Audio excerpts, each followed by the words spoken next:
दोस्तों अगर आप कैट 2024 या 25 के लिए प्रिपेयर कर रहे हो तो डेफिनेटली कैट के previous year questions go through करना आपके लिए बहुत ज्यादा इंपॉर्टेंट होगा। And not only going through them but you have to primarily do three things. सबसे पहला चीज आपको सॉल्व करना होगा। दूसरा चीज आपको समझना होगा कि कौन सा क्वेश्चन सॉल्वेबल था in the given period of time, उसका पर्टिकुलर सीक्वेंस कैसा रहना चाहिए था आपके लिए, because the easy medium and difficult the difficulty levels will differ for everybody. वो सबके लिए सेम नहीं हो सकता, अलग अलग होगा। तो आपके अनुसार आपका कैसा सीक्वेंस ऑफ क्वेश्चंस होना चाहिए था so that you can optimise your marks. And जो तीसरा बहुत जरूरी चीज है वो है सिर्फ सॉल्यूशंस नहीं, सॉल्यूशंस के साथ आपको यह भी चेक करना होगा कि ये सारे क्वेश्चंस थोड़ा हट के अलग अंदाज से किस तरह से सॉल्व किया जा सकता है। So what we have done is we have created an entire series of videos. Each video consists of one question from quants taken from CAT 2023. Slot 1, slot 2 and slot 3 will be doing the complete analysis as well as the complete solution of each and every question, and not only in a generic way but also in a हटके वे, जहां पे आप एक अलग अंदाज से question solve कर सकते हो एंड वो बहुत जल्दी निकलेगा। लेकिन उससे पहले एक एनालिसिस जरूरी है जहां पे हम लोग पूरा पेपर एक बार देख लेते हैं और मैं आपको ये समझाने की कोशिश करता हूं कि अगर मैं टेस्ट लिखता तो मैं किस तरह से स्ट्रैटेजाइज करता एंड किस तरह से मैं क्वेश्चंस पिक करता कि कौन सा क्वेश्चन मुझे पहले करना चाहिए, कौन सा फिलहाल छोड़ना चाहिए, बाद में वापस आना चाहिए, या फिर कौन सा कंप्लीटली छोड़ देना चाहिए। इस तरह से अगर पूरे पेपर का एनालिसिस करें तो क्या सामने आता है finally, let's check that out. Right, उससे पहले अगर आपने अभी तक हमें फॉलो नहीं किया है तो जरूर हमें फॉलो कीजिएगा। At study break academy we make such contents every day. So without any further adieu let me start with the discussion. नमस्कार दोस्तों, मेरा नाम है Dipanjan Bhowmik. Welcome to study break academy. And आज हम लोग डिस्कस करने वाले हैं कैट 23 क्वांट्स स्लॉट 1 का एक डिटेल्ड एनालिसिस एंड स्ट्रैटेजी कि किस तरह से हमें क्वेश्चंस पिक करना चाहिए so that we can optimize our number of attempts, right? So let's go through let's start from question number 1. Question number 1 देख के जो लग रहा है it's a question based on logarithms, लेकिन आपको देखिए थोड़ा सा टाइम आपको देना होगा to understand whether you should be solving this question in the first go और नॉट।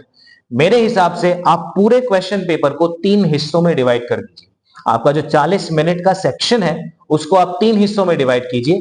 पहले हिस्से में आप बस वही क्वेश्चन सॉल्व करेंगे जो आपको एकदम चुटकी से दिखता है कि हाँ ये तो बहुत जल्दी सॉल्व होने वाला एक क्वेश्चन है।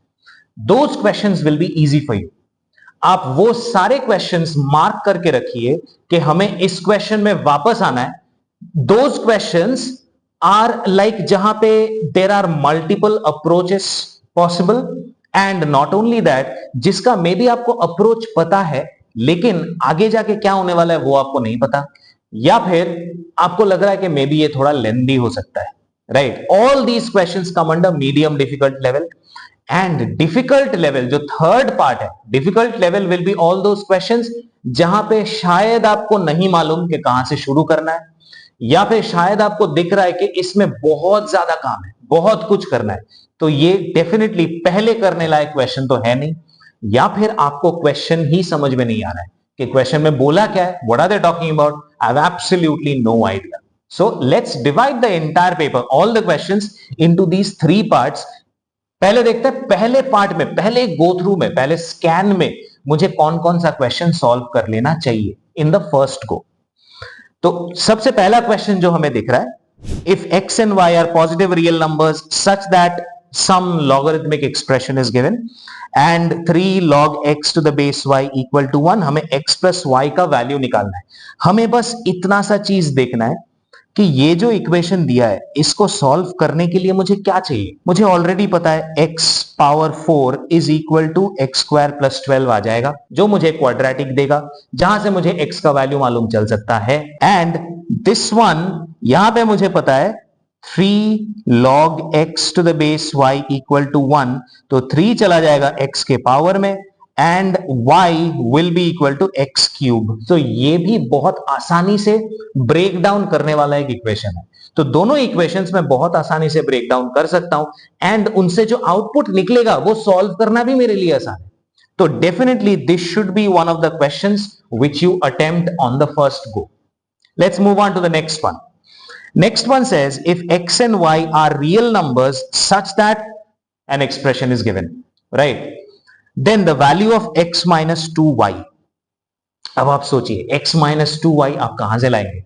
आपको पहले ये एक्सप्रेशन दे रखा है जिसको पहले आपको ब्रेक डाउन करना है। ब्रेक डाउन के लिए ये राइट हैंड साइड वाला जो पार्ट है इस पूरे पार्ट को आपको लेफ्ट हैंड साइड में लाना है, लाके देखना है क्या मुझे स्क्वायर करना है, क्या मुझे स्क्वायर नहीं करना है। I am a bit confused about it. लेकिन क्या ये क्वेश्चन ऐसा है जहां पे आपको एकदम अंदाजा नहीं है कि क्या करना है क्या नहीं करना है, कहां से शुरू करना है? इतना तो आपको पता है ना कि राइट हैंड साइड वाला आप लेफ्ट हैंड साइड में लेके आओगे, एक ऑलरेडी स्क्वायर के फॉर्म में दिया हुआ है। क्या मैं एक और स्क्वायर का फॉर्म ला सकता हूं so that I can get the pattern as a square plus b square equal to 0? If summation of squares is 0, then each of them must be 0. Can I bring that? तो ये एक question आपके दिमाग में है। It's not a question कि ये मेरे से बन ही नहीं रहा, कहां से शुरू करूं मुझे वही पता नहीं चल रहा है। So this is one of those questions which you should mark and move on. इस पे आपको ज्यादा टाइम नहीं लगना चाहिए। आप जितना कम टाइम लगाओगे क्वेश्चन स्किप करने में उतना ज्यादा आप टाइम दे पाओगे क्वेश्चन सॉल्व करने में, right? Moving on to the third question. Oh, it's a big one. Third question में ऑलरेडी आपको दिख रहा है दो अलग अलग रूट्स हैं। राइट साइड में कुछ एक रूट है, जो निकालने बोला है वो भी कुछ एक रूट है। तो मेरे ख्याल से इस क्वेश्चन के बारे में इनिशियली आपको सोचना भी नहीं चाहिए। आपको एक चीज तो आपके दिमाग में चल ही रहा होगा कि यहां पे कहीं ना कहीं तो squaring of both sides involve होगा। स्क्वायरिंग ऑफ बोथ साइड्स करके फिर हम लोग अलग अलग करके एक पूरा तरीका डेवलप कर सकते हैं, बट दैट माइट बी लेंदी। ऐसा नहीं है कि कैसे करना है वो ही नहीं पता, वो मुझे नहीं मालूम, ऐसा नहीं है। So this should be one of those questions जो मैं बाद में आऊंगा। Next one is let n be the least positive integer such that 168 is a factor of this if m is the least. बहुत बार लीस्ट हाईएस्ट बहुत बार बोल चुका है, right? So this definitely should not be one of the questions which you attempt on the first go. लेकिन हमें बस ये चेक करना है कि ये डिफिकल्ट में पड़ता है मेरे लिए कि मीडियम में पड़ता है। अगर डिफिकल्ट में पड़ता है तो मैं अपने थर्ड स्लॉट में आऊंगा, सेकेंड स्लॉट में नहीं आऊंगा। अगर मीडियम पड़ता है तो सेकेंड स्लॉट में आऊंगा। तो थोड़ा सा आपको क्वेश्चन के बारे में जानकारी चाहिए कि let n be the least positive integer such that 168 is a factor of 1134 power n। तो बेसिक आइडिया तो मुझे लग गया कि 1134 पावर n जो है या फिर 1134 जो है उसको मुझे फैक्टराइज करना है एंड सिमिलरली 168 को भी मुझे फैक्टराइज करना है। ऊपर बैठेगा 1134 पावर n, नीचे बैठेगा 168 बिकॉज 168 इज अ फैक्टर। तो कितने सारे कट जाएंगे वो मुझे चेक करना है। Then m is the least positive integer such that 1134 power n is a factor of 168 power m. Thank God the numbers are same. Numbers did not change. तो factorise मुझे बार बार करने की जरूरत नहीं है। लेकिन इस बार 1134 पावर n नीचे बैठेगा, 168 पावर m ऊपर बैठेगा एंड मुझे चेक करना है कितने कट जाएंगे। तो आपको 50% ऑफ द क्वेश्चन ऑलरेडी पता है। I mean 50% of the solution already पता है, बस execute करना बाकी है। So this cannot be a difficult question. This can be a medium to difficult question based on किस स्टूडेंट को ये समझ में आ रहा है कि 1134 फैक्टराइज 168 फैक्टराइज, उस पे पूरा का पूरा सोल्यूशन डिपेंडेंट है। अगर उसको ये चीज समझ में आ गया तो ये क्वेश्चन उसके लिए सेकंड स्लॉट में पड़ेगा। अगर ये चीज समझ में नहीं आया तो वो क्वेश्चन उसके लिए थर्ड स्लॉट में पड़ेगा। So let me put a star here that we might come back to it later. Moving on to question number 5, the number of integer solutions of the equation this one. एक equation आपको दे रखा है जहां पे बस एक ही modulus है, एक ही मॉड्यूलस है जो आपको ऑलरेडी पता है कि मैं एक बार प्लस एक्स के हिसाब से तोड़ूंगा, एक बार माइनस एक्स के हिसाब से तोड़ूंगा, दो इक्वेशंस बनेंगे, I will solve them and get the answer. Definitely should be one of the questions which you answer in your first go, right? Next one, let alpha and beta be the two distinct roots of the equation this such that alpha plus beta and alpha beta are the distinct roots. So सबसे पहले एक quadratic equation दिया है जहां से alpha beta आपको दो roots मिलेंगे, उसमें से आपको alpha plus beta and alpha beta एक और क्वाड्रेटिक इक्वेशन में बिठाना है, उसके रूट्स निकालने हैं and then you have to figure out the value of 8 into k minus p. Difficult नहीं है लेकिन मे बी थोड़ा लेंथी पड़ सकता है because number of steps are more, so definitely it's not a question which you should answer on the first go में नहीं, maybe in the second slot मैं आ सकता हूं, definitely not in the third slot. ये third slot में पढ़ने लायक डिफिकल्ट नहीं है। Next one, cubic equation. Cubic equation is something which generally scares a lot of people. The equation, this one has -2 as one of the roots. If the other two roots are real, then the minimum possible non-negative integer value of r. इसमें देखिए आपको confusion क्या क्या हो सकता है, आपके दिमाग में बहुत कुछ आ सकता है। पहला चीज आपके दिमाग में आ सकता है कि -2 इस इक्वेशन का एक रूट दिया है, तो क्यों ना मैं x के जगह पे -2 बिठा के देख लूं क्या हो। ये एक क्वेश्चन मार्क आपके दिमाग में आया। सेकेंड क्वेश्चन मार्क आपके दिमाग में आ सकता है कि अगर इन्होंने बोला है -2 एक रूट है, बाकी दो रूट्स रियल है, मुझे पता नहीं है बाकी दो रूट्स, मान लेते हैं अल्फा एंड बीटा, तो अगर मैं थोड़ा सा ऑब्जर्व करूं कि ये जो इक्वेशन है यहां से प्रोडक्ट ऑफ रूट्स जो आखिरी टर्म मुझे देने वाला है, प्रोडक्ट ऑफ रूट्स इज -2, जहां पे जो रूट्स मैंने कंसीडर किए थे -2 into alpha into beta equal to -2, तो अल्फा बीटा इक्वल टू 1 आ जाता है, मतलब अल्फा एंड 1 बाय अल्फा बाकी दोनों रूट्स हैं।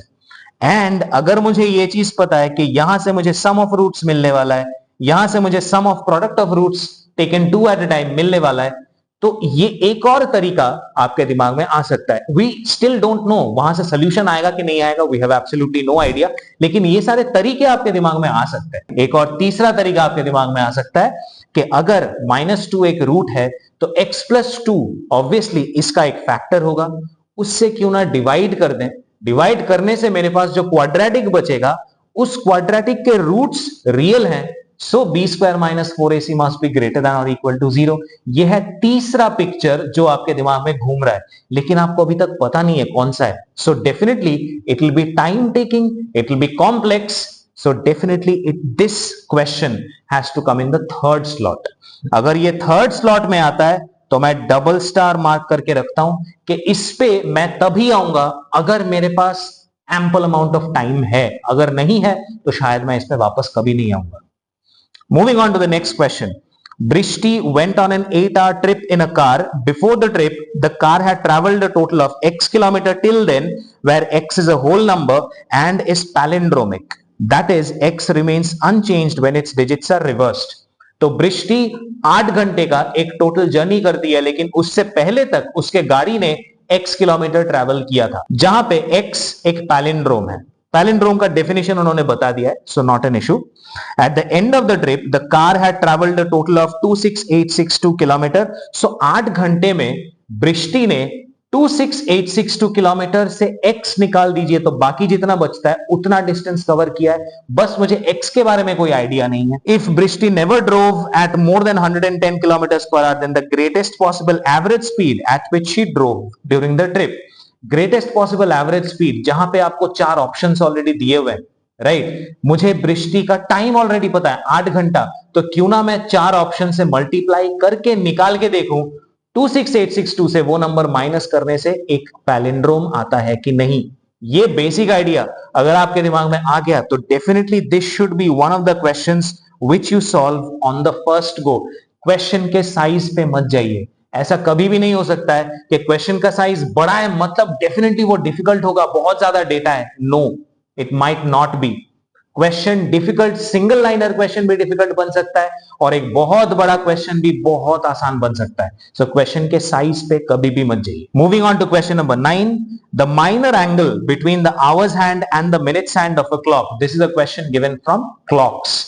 अगर आपको क्लॉक्स का बेसिक आइडिया है, speed of a minute hand, speed of an hour hand, relative speed of the minute hand with respect to the hour hand, उसके हेल्प से किस तरह से दो कांटों के बीच का एंगल निकाला जा सकता है, अगर आपको बस इतना सा आइडिया है तो ये क्वेश्चन डेफिनेटली आपको पहले सॉल्व करना चाहिए. This must be one of the questions which you solve on the first go, if at all you know the concepts of clocks and you have answered many questions on them. Otherwise, definitely this will become a difficult one, right? Moving on to the next one. Now arithmetic has started to pop up. So arithmetic questions में generally confidence थोड़ा ज़्यादा रहता है. So question number 10, in an examination, average marks of 4 girls and 6 boys is 24.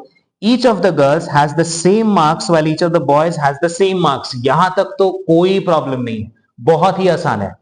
The next statement, if the marks of any girl is at most double the marks of any boy but not less than the marks of any boy, this is the problematic part. ये जो second line है, ये second line पढ़ते ही आपको समझ में आ जाना चाहिए कि भैया ये ऐसा क्वेश्चन नहीं है जो पहले गो में करना चाहिए. दिस इज अ क्वेश्चन जो या तो मुझे सेकेंड स्लॉट या फिर मुझे थर्ड स्लॉट में करना चाहिए, डिपेंडिंग ऑन मुझे क्वेश्चन समझ में आ रहा है कि नहीं. पहले लाइन से तो एक इक्वेशन मुझे मिल जाएगा, दूसरे लाइन से I will get an inequality. उसका एप्लीकेशन मैं किस तरह से करूं, आई एम स्टिल कंफ्यूज्ड. सो या तो ये क्वेश्चन कुछ स्टूडेंट्स के लिए सेकेंड स्लॉट में जाएगा या फिर कुछ स्टूडेंट्स के लिए ये थर्ड स्लॉट में भी जा सकता है, depends. Moving on to the next one. A mixture P is formed by removing a certain amount of coffee from a coffee jar and replacing the same amount with cocoa powder. The same amount is again removed from mixture P and replaced with the same amount of cocoa powder to form a new mixture Q. So this is a replacement problem. Replacement problem is one of the most predominant problems in mixtures and alligations. अगर आपने replacement problem बहुत सारा किया है तो I would say first slot में तो नहीं आएगा, तो डेफिनेटली सेकेंड स्लॉट में तो आना ही चाहिए.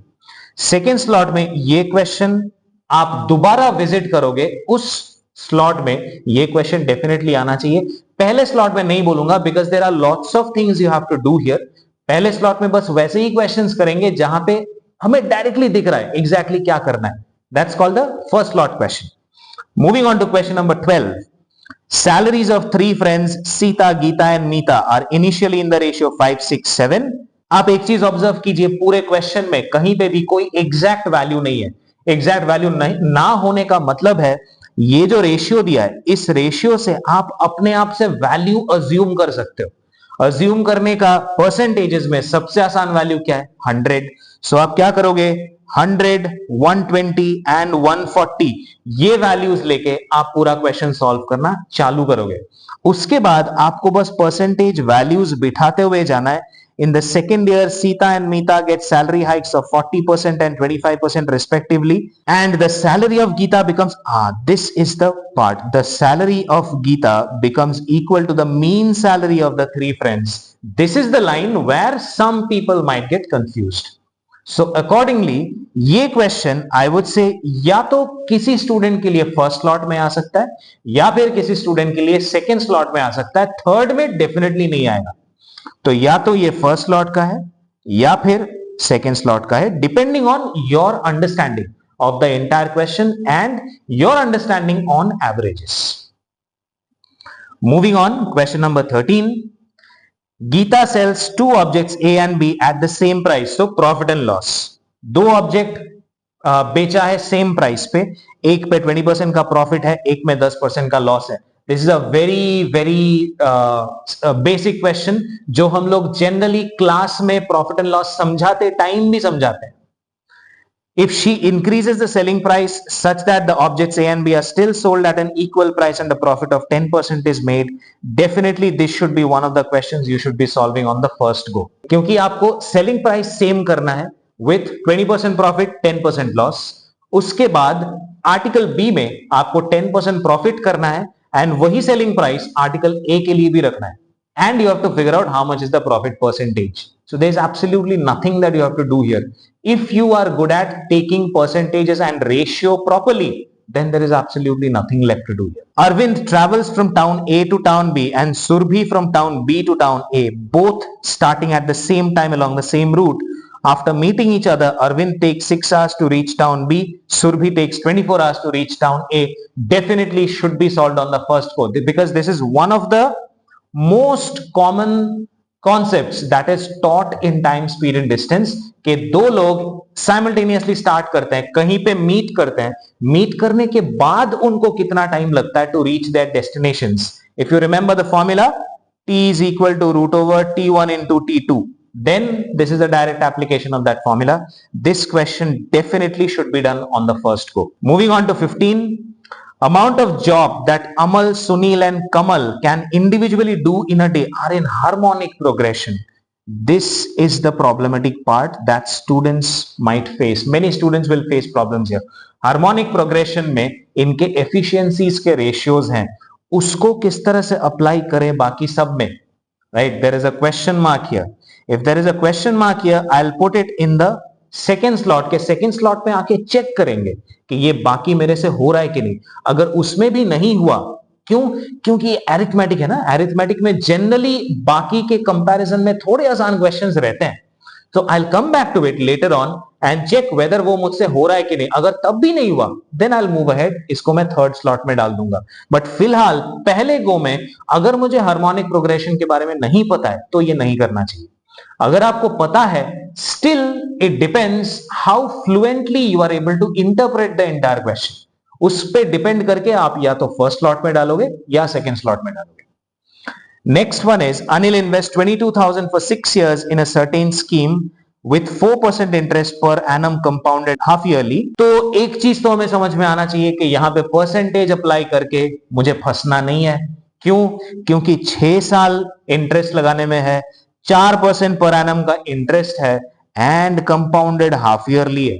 So obviously I will directly go with the formula 22,000 into half yearly 4%, मतलब हर 6 महीने में 2%, तो 1.02 होल पावर 6 साल वो 12 बन जाएगा.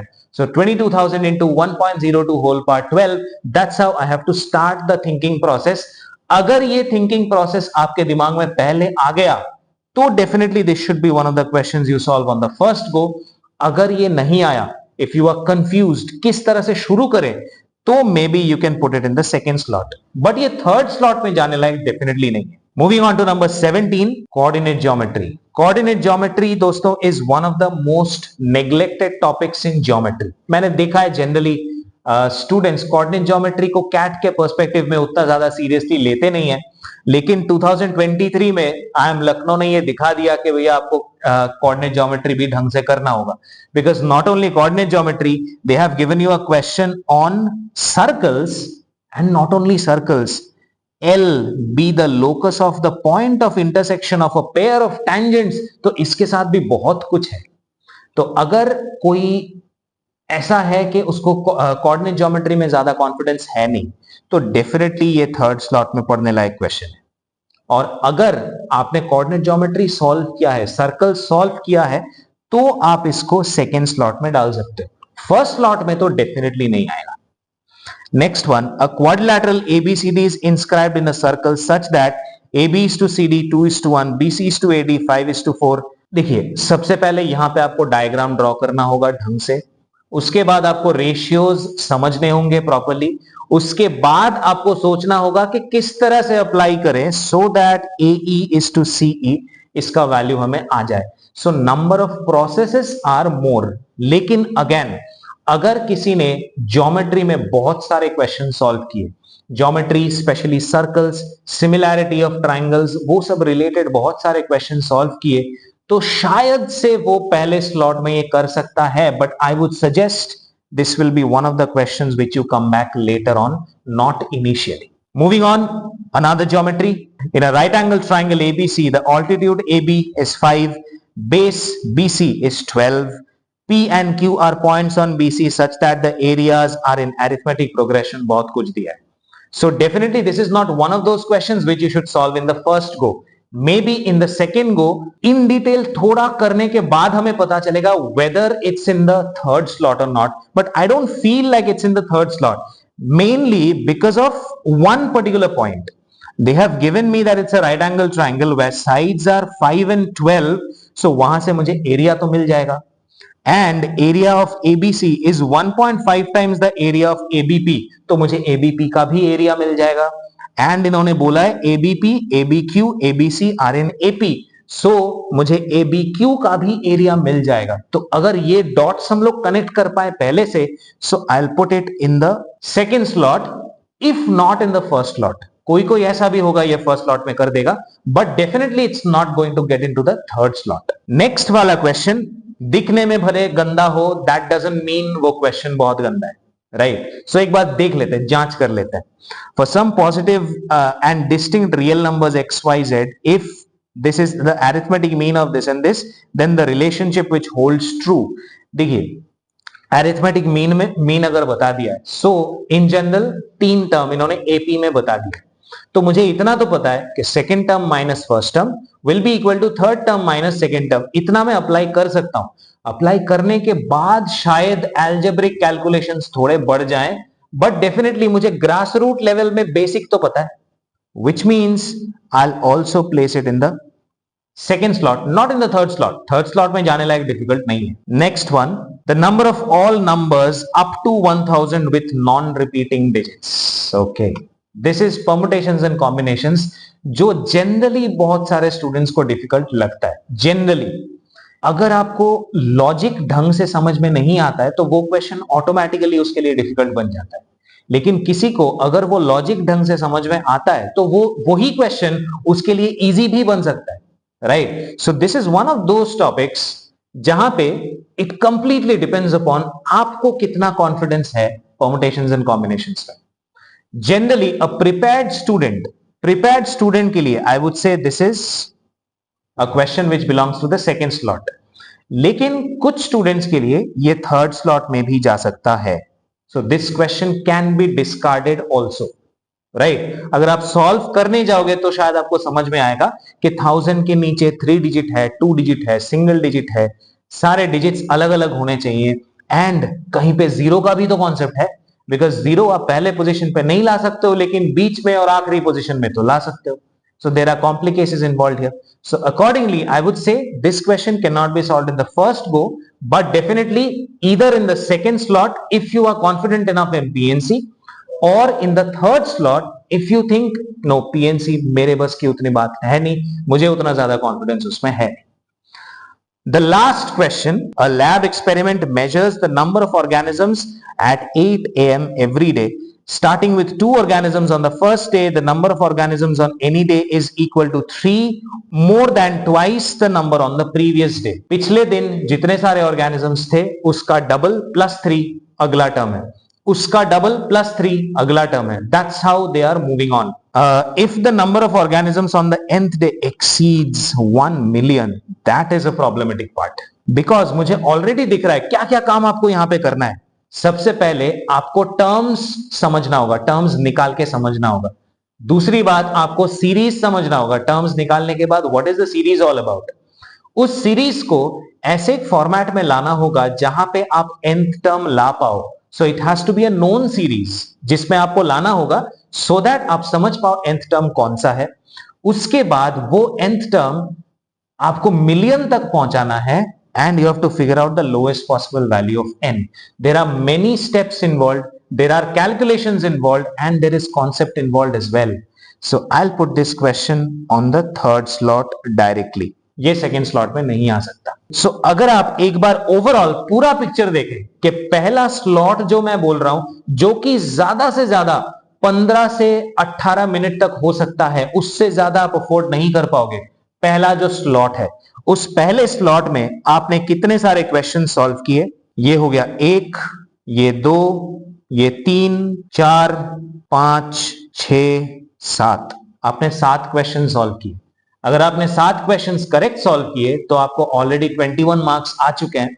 आपने कोई टाइम बर्बाद नहीं किया है डिफिकल्ट क्वेश्चन सॉल्व करने में, आपने कोई टाइम बर्बाद नहीं किया है medium difficult level question solve करने में, क्योंकि आपने उनको मार्क करके रखा है कि अगला जो 15 मिनट के बाद वाला टाइम मेरे पास बचेगा 25 मिनट, या फिर लेट्स से समवेयर अराउंड 22 से 20 मिनट जो बचेगा, उस पे हम लोग मीडियम डिफिकल्ट लेवल क्वेश्चंस में जितने सारे उसमें से मैक्सिमाइज करने की कोशिश करेंगे।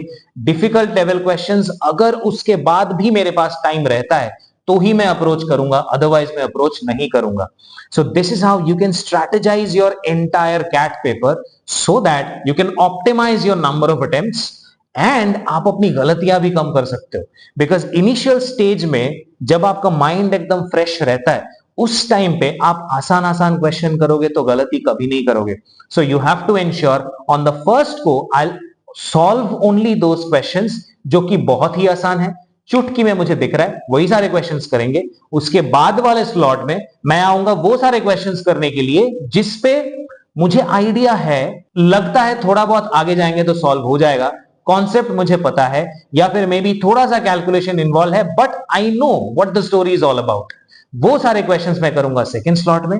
थर्ड स्लॉट में वही सारे क्वेश्चंस रखूंगा जिनके बारे में या तो मुझे कोई आइडिया नहीं है, या फिर वो क्वेश्चन स्टार्ट कहां से करें उसके बारे में कोई आइडिया नहीं है, या फिर स्टार्ट अगर कर भी दिया तो मेरे पास बहुत सारे पॉसिबिलिटीज आ रहे हैं, किसमें जाऊं वो एक कंफ्यूजन है आप में.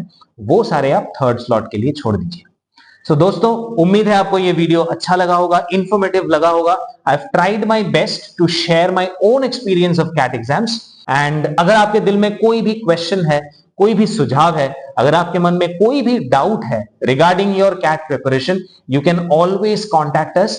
I've already shared the link of the website and our contact number in the description. Feel free to contact us for any kind of suggestions that you require. Please follow us for more such content. Jai Hind.